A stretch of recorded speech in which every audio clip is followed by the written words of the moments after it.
चुनाव के बाद बहुत सारे समीकरण बदलेंगे। पूरा इंडिया अलायंस की कसरत अगर आप देखें तो लोग या उनके साथ जो दल है जुटते हैं, टूटते हैं, फिर आते हैं, फिर जाते हैं।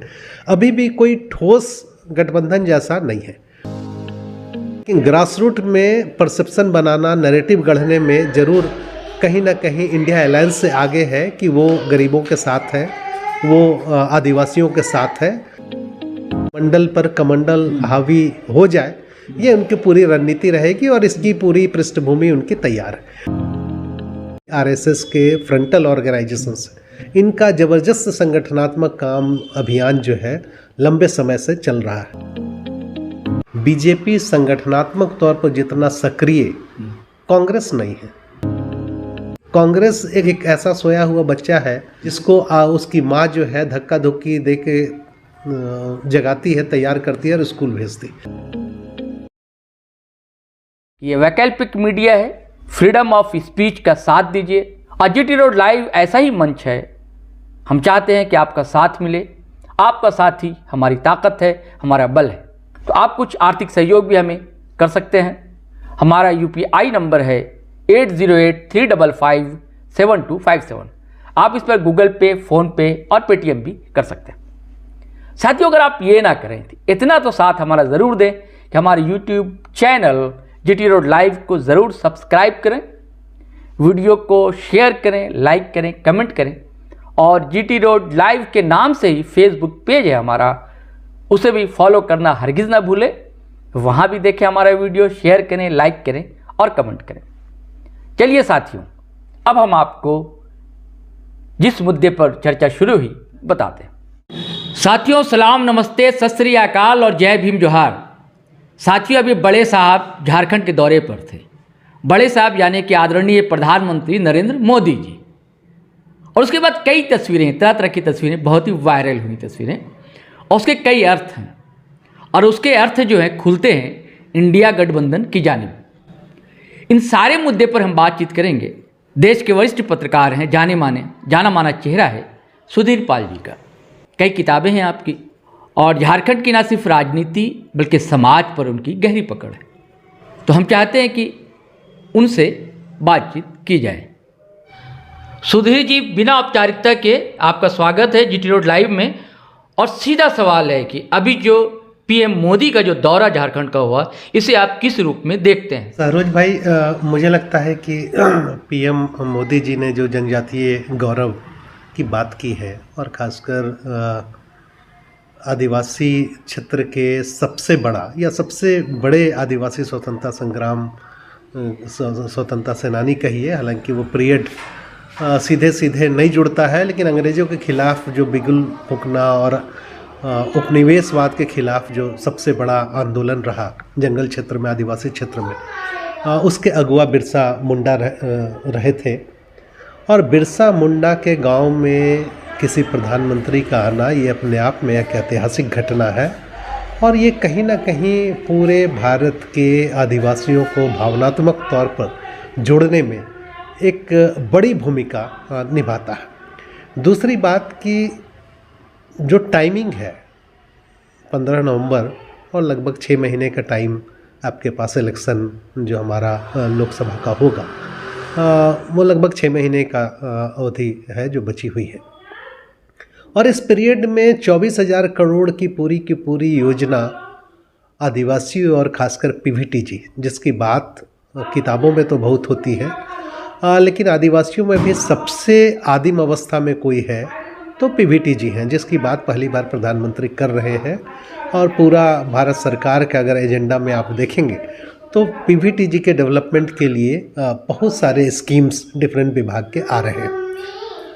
तो कहीं ना कहीं इशारा ये है कि जो रिज़र्व कंस्टिट्यूंसीज़ हैं देश के लोकसभा में, खासकर शेड्यूल्ड ट्राइब्स को लेके, उस रिज़र्व कंस्टिट्यूंसी पर बीजेपी का फोकस है, पहली बात, जिसकी वजह से भारत सरकार सबसे ज़्यादा आदिवासी जनजातीय गौरव की बात कर रही है। निश्चित तौर पर जो जनजातीय समुदाय है, तमाम सामाजिक संकेतक अगर देखें, चाहे शिक्षा का मामला हो, स्वास्थ्य का मामला हो, रोजगार का मामला हो, उसमें अन्य समुदायों से निश्चित तौर पर पीछे हैं। या उनके जंगल का सवाल, उनका ज़मीन का सवाल, माइंस की वजह से विस्थापन का सवाल, ये तमाम सवाल ज़रूर महत्वपूर्ण है और किसी भी संवेदनशील सरकार से उम्मीद की जाती है कि इसको एड्रेस किया जाना चाहिए। सवाल आपका बिल्कुल सही है। ये जवाब जो आप बातें कर रहे हैं, हमारा सीधा सा मतलब ये हम चाहते हैं जानना कि इसका क्या चुनावी असर पड़ेगा, या सिर्फ विधानसभा में नहीं, जो अभी कई जगह विधानसभा चुनाव हो रहे हैं, इसका 2024 का जो आम चुनाव है उस पर क्या असर पड़ेगा। और जो कई तस्वीरें वायरल हुई उनकी, खास करके हमारे मुख्यमंत्री जो हैं सूबे के हेमंत सोरेन, उनके साथ जो तस्वीरें वायरल हुई, कहा जा रहा है कि कहीं ये साहब भी नीतीश कुमार तो साबित नहीं होंगे आगे चलकर। मुझे लगता है कि अभी तुरंत में इस पर कोई भी टिप्पणी करना थोड़ा समय से पहले की बात होगी, चूँकि अभी मुझे लग रहा है कि 3 दिसंबर को जब चुनाव के नतीजे आएंगे, जो अभी चुनाव हो रहे हैं, उन राज्यों के चुनाव के बाद बहुत सारे समीकरण बदलेंगे। और बदलेंगे मैं इसलिए कह रहा हूँ, बहुत सारे समीकरण इसलिए बदलेंगे कि अगर जैसी फॉरकास्ट की जा रही है नतीजा उसी अंदाज में आता है, तब तो मुझे लग रहा है कि आने वाला लोकसभा चुनाव ज़्यादा रोचक और ज़्यादा कहा जाए कि घमासान वाला होगा। लेकिन नतीजे अगर इसके उलट आएंगे जैसा फॉरकास्ट किया जा रहा है, तब मुझे लगता है कि जो बात आप कर रहे हैं या कई राज्यों से जो खबरें आ रही हैं, है ना, ये कहीं ना कहीं इस दिशा में भी राजनीति जो है करवट लेगी। लेकिन 2-3 चीज़ें बहुत साफ़ है, क्योंकि पूरा इंडिया अलायंस की कसरत अगर आप देखें तो लोग या उनके साथ जो दल है जुटते हैं, टूटते हैं, फिर आते हैं, फिर जाते हैं, अभी भी कोई ठोस गठबंधन जैसा नहीं है। तो पहला जो एज एनडीए को है कि एनडीए में कम से कम इस ढंग से जिसको कहा जाए कि उथल पुथल नहीं है, एक लगता है कि स्थिरता है एनडीए के अलायंस में, पहली बात जो इंडिया अलायंस में नहीं दिखती। दूसरी बात कि एनडीए अलायंस को अगर अगले बार 2024 में फिर से सत्ता में नहीं आना है तो कम 200 से नीचे पर उनको रखना होगा, यानी सीटें जो है 200 से नीचे हों। और 200 से नीचे एनडीए अलायंस को आना कम से कम आज ये संभव नहीं लग रहा। मे भी कि 6 महीने अभी समय है, स्थितियां बदले, राजनीतिक माहौल बदले, लेकिन ये संभव नहीं लग रहा। दूसरी बात कि जो बात आपने कही कि ये आदिवासी क्षेत्र में जिस ढंग से पूरा का पूरा कैंपेन हो रहा है, पहली फोकस जो है आने वाले दिनों में आप देखिएगा 2-3 जो इस सरकार के महत्वपूर्ण पहल है, टारगेटेड जो पूरा का पूरा आदिवासी क्षेत्रों पर है, उसका असर जो है पूरे जो रिजर्व कंस्टिट्यूएंसीज हैं, खासकर जो अनुसूचित जनजाति के लिए, उस पर इसका ज़बरदस्त असर पड़ेगा।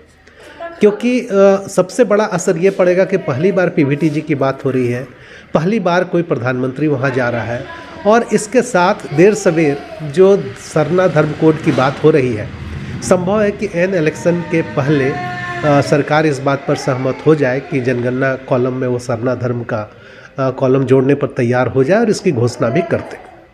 तो ये कुल बैक ऑफ द स्टेज जो चल रहा है। इसके साथ साथ अगर आप देखेंगे कि पीएम सम्मान निधि, ये इतना जिसको कहा जाए कि महत्वपूर्ण साबित हुआ किसानों के लिए, ये आप एन चुनाव के वक्त हर बार कैश जाना, और हम लोगों ने पिछले चुनाव में भी देखा था, बीच के चुनाव में भी देखा है कि इसका ज़बरदस्त असर होता है। और 80 करोड़ लोगों को राशन देने की जो बात है अगले 5 साल तक पूरा, ये इन चीज़ों का असर भले शहर में बैठ के हम लोगों को नहीं पता चलता है, लेकिन गांव के स्तर पर इन चीज़ों का ज़बरदस्त असर है। तो अगर आप देखेंगे तो मोदी सरकार नीतिगत तौर पर भले कॉरपोरेट के साथ हो, लेकिन ग्रास रूट में परसेप्शन बनाना, नैरेटिव गढ़ने में ज़रूर कहीं ना कहीं इंडिया अलायंस से आगे है कि वो गरीबों के साथ है, वो आदिवासियों के साथ है, और पिछड़े और सवर्ण के मामले में जो पिछड़ने की बात है तो उसके लिए उनके पास जो है जो ध्रुवीकरण का पूरा एजेंडा है। जनवरी में हमारा राम मंदिर का जो इशू है वो ठीक मार्च तक उसकी असर होगी और कहीं ना कहीं ये मंडल पर कमंडल हावी हो जाए, ये उनकी पूरी रणनीति रहेगी और इसकी पूरी पृष्ठभूमि उनकी तैयार है। तो आप देखिए कि मंडल पर कमंडल हावी हो, आदिवासी सरना वर्सेस ईसाई जो है उसके लिए सरना धर्म कोड की बात की जा रही है। तीसरा जो रिजर्व कंस्टिट्यूंसीज अनुसूचित जनजातियों के लिए, उनके लिए विशेष पैकेज की बात हो रही है। और चौथी बात अगर आप देखेंगे तो जितने पोलराइजेशन के इश्यूज हैं उन सारे इश्यूज पर बीजेपी बैटिंग कर रही है और इंडिया अलायंस को उसको काउंटर करने के लिए अपनी तैयारी करनी होगी। और इतना ही नहीं, अगर आप पूरे 1 साल 1.5 साल को देखें तो जितने भी आरएसएस के फ्रंटल ऑर्गेनाइजेशंस और उनका संगठन जो है वो ज़बरदस्त ढंग से, चाहे वो बनवासी कल्याण केंद्र हो, चाहे दूसरे जो स्वदेशी जागरण मंच हो, और इस ढंग के जितने भी फ्रंटल ऑर्गेनाइजेशंस हैं इनका ज़बरदस्त संगठनात्मक काम अभियान जो है लंबे समय से चल रहा है। तो इस वजह से मुझे लगता है कि 2024 का चुनाव दिसंबर में जो परिणाम अभी आएंगे छत्तीसगढ़ मध्य प्रदेश विधानसभा के, उसके बाद फॉरकास्ट किया जा सकता है। लेकिन ये तय है कि बीजेपी तभी सरकार में नहीं आ पाएगी जब 200 से कम सीटें मिले। और आज के राजनीतिक माहौल में तमाम कसरत के बाद भी ये नहीं लगता है कि बीजेपी 200 से कम के सीट पर रहेगी आज। नहीं, क्यों लगता है आपको? क्या इंडिया गठबंधन जो उसमें फूट पड़ जाएगी, जैसा कि अभी दिखाई दे रहा है अखिलेश बाबू अलग राह पर चल रहे हैं, अब बिहार में भी बीच बीच में नीतीश बाबू भी अलग अलग बयान देने लगते हैं, और इधर कहा जाता है कि हेमंत सोरेन ऐसा तो नहीं कि फिर वो लौट जाएंगे, या जो ममता दीदी है बंगाल की वो भी तो वापसी नहीं कर जाएंगी एनडीए की ओर, या पटनायक साहब जो हैं उड़ीसा के सीएम हैं। तो इन सब को देखते हुए आपको क्या ऐसा लगता है कि ये गठबंधन टूट जाएगा? देखिए, दो चीज़ समझने की ज़रूरत है कि आप तमाम आलोचना कर लीजिए, लेकिन उस आलोचना के बाद भी आज की तारीख में बीजेपी संगठनात्मक तौर पर जितना सक्रिय और जितना सशक्त है और जितना फर्म है, कांग्रेस नहीं है। और इसलिए आप देखिएगा कि जो लोग बीजेपी की नीतियों से नहीं भी सहमत हैं उनके लिए विकल्प कांग्रेस नहीं हो पाता है, क्योंकि कांग्रेस एक ढंग से हम लोग कहते हैं कि एक ऐसा सोया हुआ बच्चा है जिसको उसकी माँ जो है धक्का धुक्की दे के जगाती है, तैयार करती है और स्कूल भेजती। यानी लोगों की जिम्मेवारी यह हो जाती है, कांग्रेस की तरफ से कोई तैयारी नहीं रहती। और कांग्रेस आज की तारीख में भी अगर आप देखिएगा तो जिस एग्रेशन से बीजेपी चुनाव की तैयारी में है, उस एग्रेशन में कांग्रेस नहीं है। नहीं, सिर्फ कांग्रेस की बात नहीं कर रहा हूँ, जो गठबंधन है, इंडिया गठबंधन। तो मैं ये कर रहा हूँ कि चूंकि इस गठबंधन को एक ढंग से कहा जाए कि सेंटर में कांग्रेस है, तो अगर सेंटर बहुत फर्म नहीं होगा, अगर सेंटर ढुलमुल होगा, तो बाकी क्षेत्रीय दल या छोटे दल जिनको अपना राजनीतिक कैरियर नहीं नजर आएगा तो वो कहीं ना कहीं उनसे छिटकेंगे। और यही कारण है कि जिन प्रदेशों की आप नाम ले रहे हैं, है ना, चाहे हम अपने प्रदेश झारखंड की बात करें, बंगाल की बात करें, नीतीश जी की बात करें, ये तमाम जो रीजनल पार्टीज़ हैं, इनका अगर भविष्य, इनको भी पता है कि राष्ट्रीय राजनीति में इनको किसी अलायंस में जाना है, तो निश्चित तौर पर आज की तारीख में सबसे मजबूत अलायंस एनडीए होता है। तो ये स्वाभाविक है कि कोई भी राजनीतिक दल, कोई भी क्षेत्रीय दल जिनको अपना स्टेक बचाना है, तो उनके लिए ज़्यादा सूट करता है कि वो किसी मजबूत गठबंधन में जाएं। और केंद्र के गठबंधन में जाने का प्लस पॉइंट ये भी है कि जो लगातार ईडी और बाकी जो दबाव बन रहा है, सीबीआई, ईडी, और ये एक ढंग से एक नई राजनीतिक चलन हो गई है कि केंद्र में बैठी हुई सरकारें जो है, जो विपक्षी दल की सरकारें होती हैं राज्यों में, उस सरकार पर एक मानसिक दबाव, एक दूसरे साइकोलॉजिकल दबाव बनाने के ख्याल से, और जाने अनजाने, चूँकि कोई पॉलिटिकल पार्टीज़ ऐसा नहीं है कि जहां आप हाथ डालेंगे और आपको कुछ भी नहीं मिलेगा, है ना, तो इसलिए उनको ट्रैप करना ज़्यादा आसान हो जाता है। तो ये जो सेंट्रल एजेंसीज़ हैं, और इसके ऊपर एक और एजेंसी लाने की बात हो रही है जिसका मसौदा तैयार हो रहा है, जो ईडी और सीबीआई को कंट्रोल करेगा और जो सीधे प्रधानमंत्री को रिपोर्ट करेगा, है ना। तो इसका मतलब कि ये जो पूरी की पूरी जांच एजेंसी है, ये पूरी की पूरी एक वैधानिक इंस्टीट्यूशन है जो प्रधानमंत्री कार्यालय से निर्देशित होगी, तो कहीं ना कहीं हम पिछले 2 दशकों 3 दशकों से देख रहे हैं कि इन एजेंसियों का राजनीतिक इस्तेमाल ज़बरदस्त ढंग से होता है। और इन राजनीतिक इस्तेमाल से बचने के लिए या अपना पॉलिटिकल कैरियर बचाने के लिए भी छोटे दलों को लगता है कि सेंटर के साथ मिल जाना ज़्यादा अच्छा रहेगा, जो मजबूत सेंटर है। नहीं, एक बात याद आती है, भाजपा अध्यक्ष नड्डा साहब ने कहा था कि छोटे दल को नहीं होना चाहिए। तो क्या आपको लगता है कि ये भी डर सता रहा होगा छोटे दल वालों को, जो क्षेत्रीय दल हैं, कि अगर भैया हम इंडी के साथ या इंडिया के साथ नहीं रहे, इस चुनाव के बाद कहीं हमें खा ही ना जाए। और एक और आशंका है कि जैसे जैसे ये दबाव बढ़ रही है डी के, और आप पार्टी के कई नेता अंदर हैं और तलवार लटकी हुई है कई लोगों पर, तेजस्वी यादव पर तलवार लटकी हुई है, हेमंत सोरेन पर तलवार लटकी हुई है, केजरीवाल साहब पर तलवार लटकी हुई है, क्या यह चुनाव से पहले अंदर तो नहीं कर दिया जाएंगे?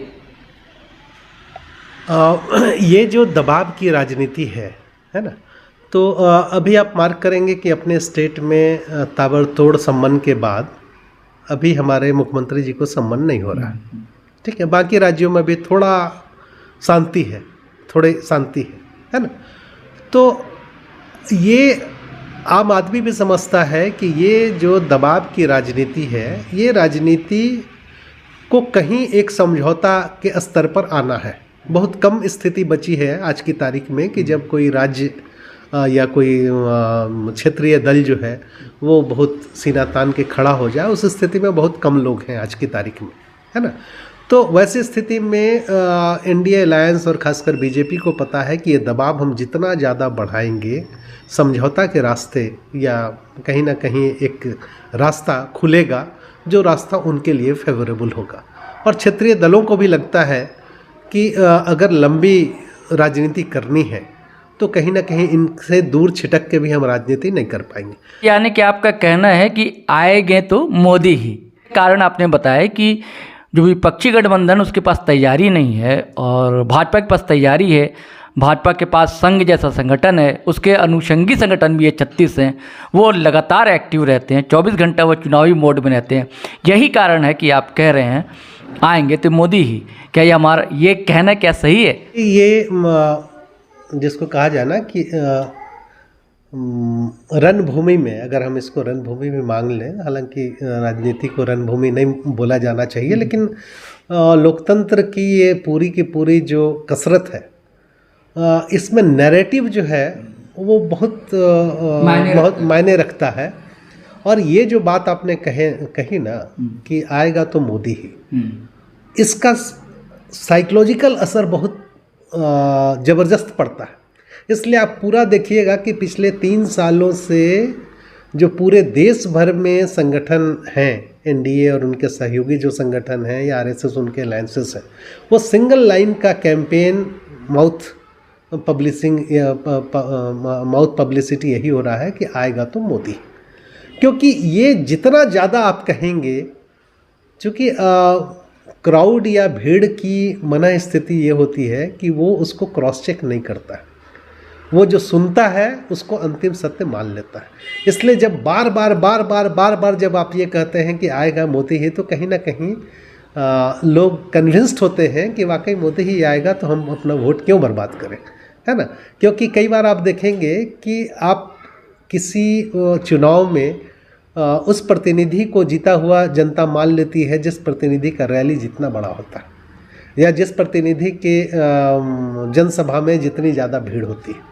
क्योंकि हमने कई बार देखा है कि जब 5000 बाइक्स की रैली निकलती है जिस भी राजनीतिक नेता की, उसकी जीत उसी दिन तय हो जाती है। लोग मानसिक रूप से अपनी तैयारी कर लेते हैं कि यार जीतना तो यही है। तो ये जो स्लोगन है, ये देश की मना स्थिति तैयार करने में बहुत महत्वपूर्ण भूमिका निभाता है।